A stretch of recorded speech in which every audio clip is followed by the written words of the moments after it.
आदाब, नमस्कार, सत श्री अकाल। तो कैसे हैं हमारे सारे दोस्त? ओहो, ठंडक की वजह से छुट्टियों में इजाफा हो चुका है। स्कूल की छुट्टियां बढ़ा दी गई हैं। तो आज हम बात करेंगे मिडिल क्लास फैमिली की।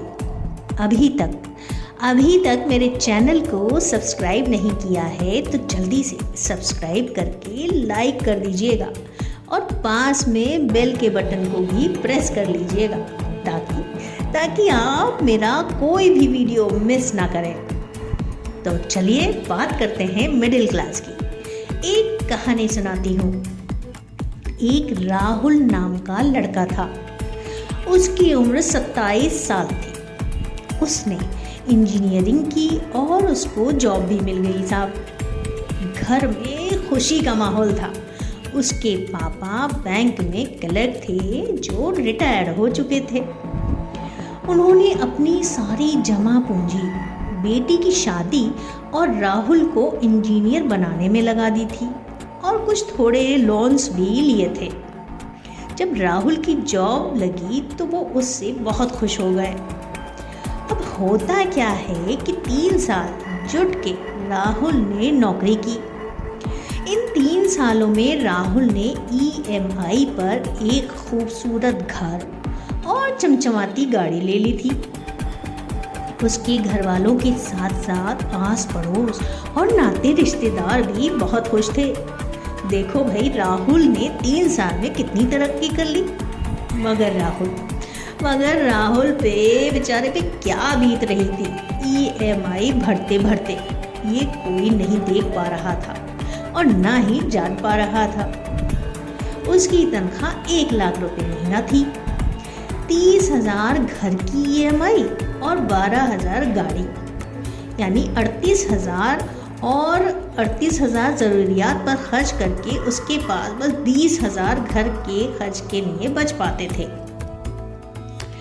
अगर वो गाड़ी, मकान, महंगा फ़ोन, ब्रांडेड कपड़े पर खर्च ना करता तो रिश्तेदार, आस पड़ोस के लोग ये कैसे जान पाते कि राहुल एक सक्सेसफुल लड़का है यार। मिडिल क्लास में सबसे ज़्यादा दिखावा बहुत होता है। अंदर क्या चल रहा है वो शो ना होकर बाहर अप टू डेट रहना, उफ क्या बात है।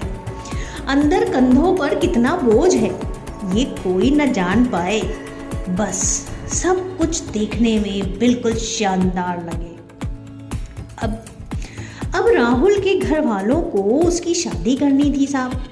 और शादी तो लाइफ में एक ही बार होनी है। किसी चीज़ की कोई कमी नहीं रहनी चाहिए। गहने, कपड़े से लेकर डेकोरेशन, खाना, सब कुछ शानदार होना चाहिए। अभी चंद रोज पहले फूफा जी ने अपने लड़के की शादी किस धूमधाम से की थी भाई।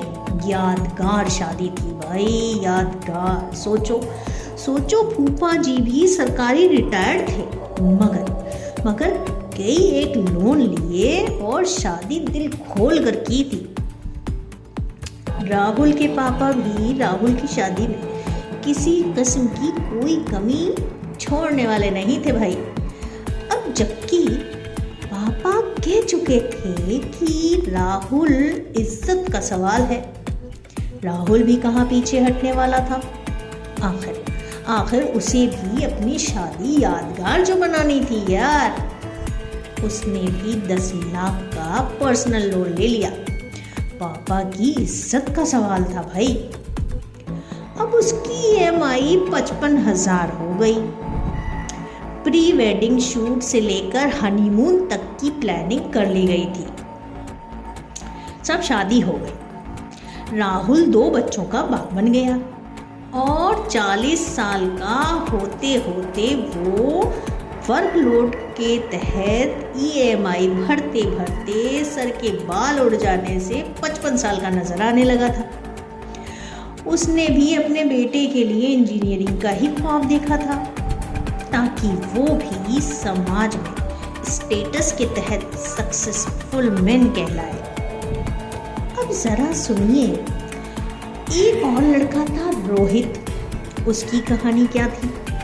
रोहित के पापा की कपड़े की दुकान थी। रोहित पढ़ने में एक एवरेज लड़का था।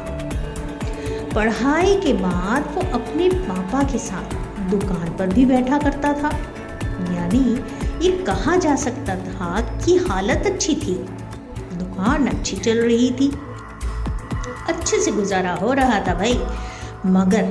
मगर फिर भी वो अपने उसी घर में रहते थे जो रोहित के दादा ने बनवाया था। उसके पापा के पास वही डिजायर गाड़ी थी। रोहित अक्सर अपने पापा से कहता, पापा मुझे अपने लिए एक नई गाड़ी चाहिए। उसके पापा कहते, अरे बेटा ये तेरी ही है, जरूरत पड़े तो ले जाया कर, तो तेरे पास तो स्कूटी भी है। ये कहकर उसके पापा टाल दिया करते थे। रोहित ने कॉलेज की पढ़ाई पूरी की और फुल टाइम अपनी दुकान पर लग गया।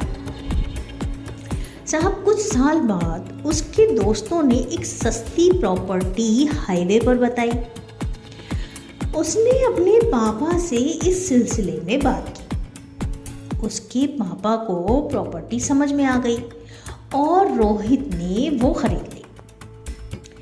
उसके 1 साल बाद ही उसने वो प्रॉपर्टी महंगे दामों पर सेल कर दी। कुछ जो प्रॉफिट था उसने बैंक में जमा किया और बाकी पैसों से उसने XUV गाड़ी खरीद ली। अब उसके पापा की डिजायर के पीछे एक 16 लाख की गाड़ी खड़ी थी।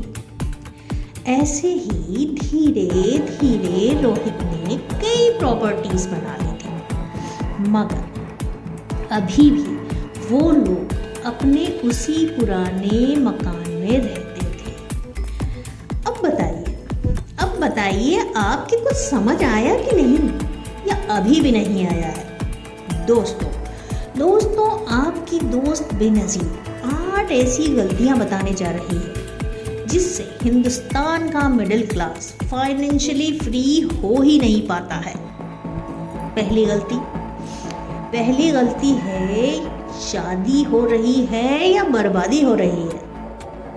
अरे अब आप सोच रहे होंगे कि मैं शादी को बर्बादी क्यों कह रही हूँ। शादी खाना आबादी है, लोगों का ही नहीं बल्कि 2 फैमिलीज का मिलन होता है। शादी तो एक खूबसूरत ट्रेडिशनल मिलन है। इस खूबसूरत रिश्ते को जोड़ने के लिए, महज दिखावे के लिए जो फिजूल खर्च किया जाता है, मैं उसे बर्बादी कह रही हूँ यार। बिना सोचे समझे बस खर्च करना कि समाज में हमारे घर की शादी यादगार रहे, ये बेवकूफ़ी है।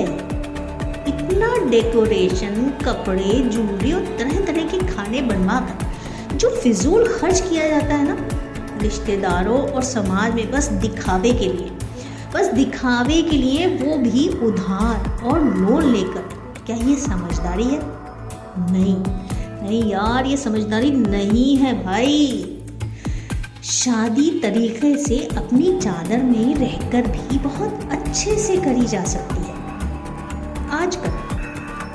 आजकल इस मिडिल क्लास फैमिलीज के दिखावे की वजह से कई बिजनेस बड़ी तेजी से ग्रो कर रहे हैं। एक तो कैटर्स, दूसरे डेकोरेशन और गहने कपड़े की दुकानें।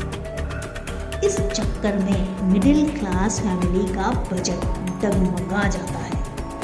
इतना खर्च करने के बाद भी कोई ना कोई नुक्स निकाल ही देता है यार।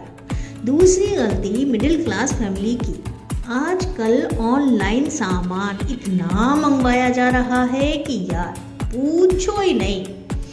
और ज़्यादातर मिडिल क्लास फैमिलीज ये करती हैं कि खाना कौन बनाए खाना यार घर में, ज़ोमैटो स्विगी है ना, ग्रोसरी इतनी दूर कौन जाए, पास में भी है तो क्या हुआ, घर बैठे मंगवा लेते हैं, ब्लिंकिट है ना।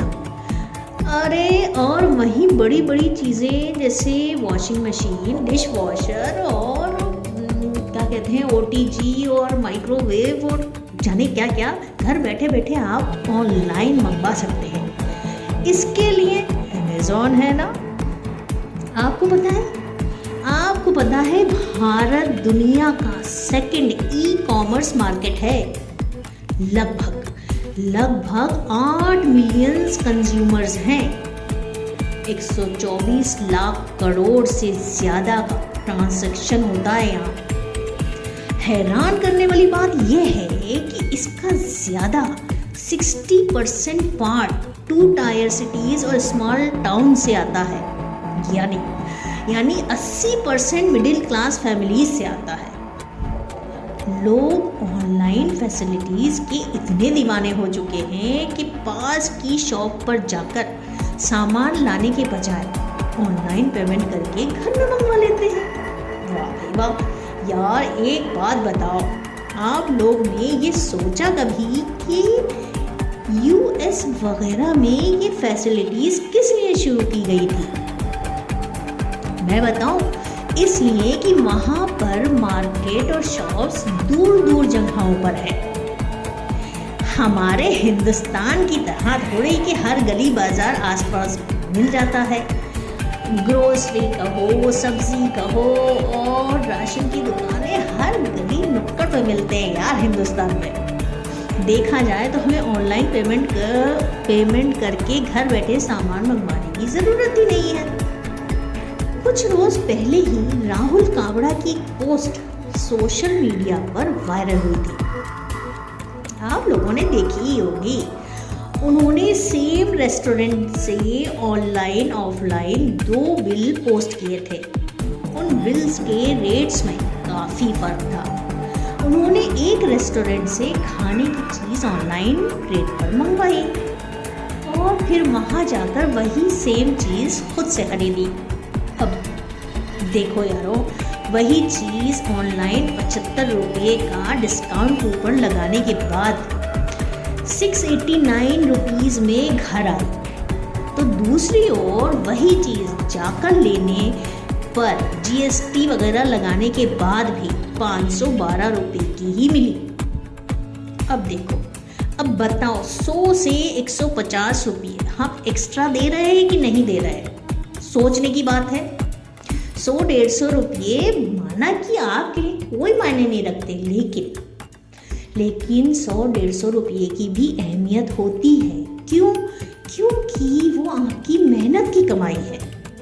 उसको फिजूल में क्यों खर्च करना है जब आप वहाँ तक जा सकते हैं और जाकर ला सकते हैं? क्या ज़रूरत है कि हम बिला वजह खर्च करें, जबकि हम पास में या 5 किलोमीटर की रेंज में जाकर आराम से अपना सामान खरीद सकते हैं जाकर। यार आप लोग ये क्यों नहीं समझ पा रहे हो कि प्रोग्रेसिव के साथ साथ आप ई-कॉमर्स के जाल में फंसते चले जा रहे हैं। अगर बैठकर आप हिसाब लगाओ कि आप इस ऑनलाइन ऐप के यूज़र हो या ये आपका यूज़ कर रहे हैं। मिडिल क्लास की ये बात समझ ही नहीं आती है कि आप ऐसे ऐप से यूज़ किए जा रहे हो, ना कि आप उसका यूज़ कर रहे हो। समझ रहे हो मेरी बात? 3 नंबर पर जो गलती आती है वो है ब्रांड्स की। Game of status. वाह, आजकल मिडिल क्लास ब्रांड्स की तरफ अट्रैक्ट होता चला जा रहा है। बड़े बड़े सेलिब्रिटीज़ इन ब्रांड्स के ब्रांड एम्बेसडर होते हैं। अक्ल लगाओ यारो, अक्ल लगाओ। उनको अच्छाई बयान करने के पैसे मिलते हैं। हर ऐड पर लाखों रुपये खर्च किए जाते हैं। समझ ही में नहीं आता है आप लोगों में। आपको लगता है बस यही ब्रांड के कपड़े और दूसरी चीज़ें अपने पास अपने घर में रखकर आप उन सेलिब्रिटीज़ के जैसे हो जाओगे। नहीं यारा, नहीं, ये मुमकिन नहीं है। किसी को देखकर उस जैसा बनने की कोशिश करो, मगर उसकी अच्छाई और मेहनत तो देखो कि वो आज इस मुकाम पर है। मगर उसका स्टेटस उसके कपड़ों से मत आंको। आप लोग उन लोगों पर नज़र डालो जो बड़े बड़े रिचेस्ट मैन हैं। मार्क ज़करबर्ग, स्टीव जॉब्स या बिल गेट्स। इन सबके कपड़ों पर कभी आपने गौर किया है? कभी कोई ब्रांड का टैग नजर आया है जैसा कि मिडिल क्लास लोगों के कपड़ों पर होता है?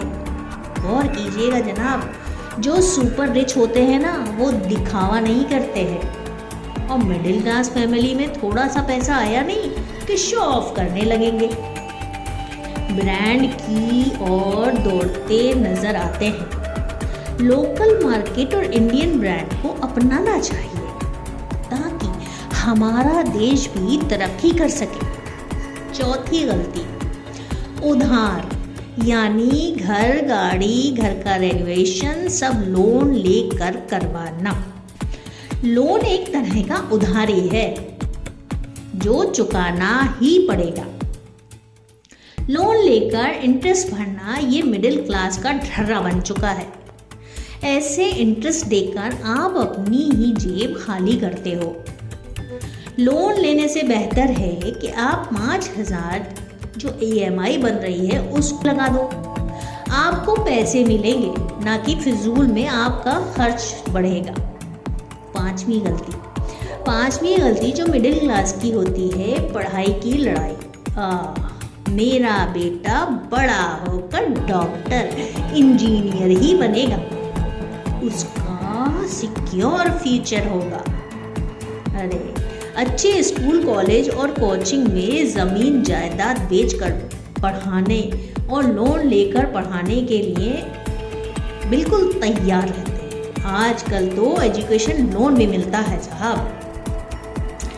पेरेंट्स को डॉक्टर, इंजीनियर की दौड़ में अपने बच्चों को दौड़ाने से पहले ये सोचना चाहिए कि जो सपना उन्होंने अपने बच्चों के लिए देखा है, क्या वो सपना उनके बच्चों का भी है या नहीं।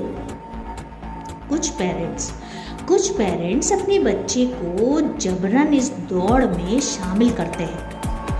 कहते हैं, देखो वर्मा जी का बेटा आज डॉक्टर बन गया है। अरे यार, क्यों अपने सपने अपने बच्चों के कंधों पर डाल रहे हो? बच्चों को अच्छा इंसान बनाओ, अच्छी और ऐसी सीख दो कि वो खुद जिम्मेदार बने और अपने सपनों को खुद पूरा करे, आपके सपनों को नहीं। सातवीं गलती, मिडिल क्लास 21 दिन में पैसा डबल। यार, ऐसी स्कीम पर मिडिल क्लास इतनी जल्दी भरोसा कर लेता है कि मैं बता नहीं सकती। ये क्लास बस जल्द से जल्द पैसा आ जाने पर यकीन करता है। हद है, बिना मेहनत किए बस चाहती है मिडिल क्लास फैमिलीज की कैसे ही अमीर बन जाए, और अमीर ना भी बने तो लोन लेकर, लोन जिंदाबाद, अमीरों जैसी लाइफ स्टाइल को दिखा ही सकते हैं। पता है आजकल ट्रेंड है, एक दिन में लाखों रुपये कैसे कमाएं। इस तरह के वीडियो से YouTube भरा पड़ा है साहब। और जो हमारा यूथ है वो सारा दिन काम और मेहनत करने के बजाय ऐसे वीडियोस देखने में अपना वक्त लगाता है, बर्बाद करता है अपने वक्त को। जब भी कोई आसानी से पैसे कमाने के तरीके बताए, आप उसे रेड अलर्ट समझें और अपना दिमाग लगाएं ताकि आप अपनी मेहनत की कमाई वेस्ट ना कर सकें। और आठवीं लास्ट गलती मिडिल क्लास की कि वो सही वक्त पर सही सोच समझकर इन्वेस्ट नहीं करता है। वो 100 रुपये में से 90 रुपये अपने शो ऑफ पर खर्च करता है और सिर्फ 10 रुपये इन्वेस्ट करता है, जबकि उसे पहले 100 रुपये कैसे कमाए जाएं इसमें दिमाग लगाना चाहिए, और ये सोच कर कि सही तरीके से बिना फिजूल खर्च किए कैसे इन्वेस्ट किया जाए इस पर गौर करना चाहिए। ये तो थी मिडिल क्लास फैमिलीज की इतनी भारी भरकम गलतियाँ। इसलिए पता है, अमीर और अमीर ही होता चला जाता है, गरीब और गरीब ही होता चला जाता है। तो दोस्तों, उम्मीद करती हूँ इस वीडियो से आपको ज़रूर कुछ सीखने को मिला होगा। अगर पसंद आया हो तो लाइक और कमेंट ज़रूर कर दीजिएगा ताकि मुझे पता चले कि आपने मेरे इस वीडियो से कुछ सीखा है। इसी के साथ अपनी दोस्त बेनज़ीर को इजाज़त दीजिए। अल्लाह हाफिज़, टेक केयर।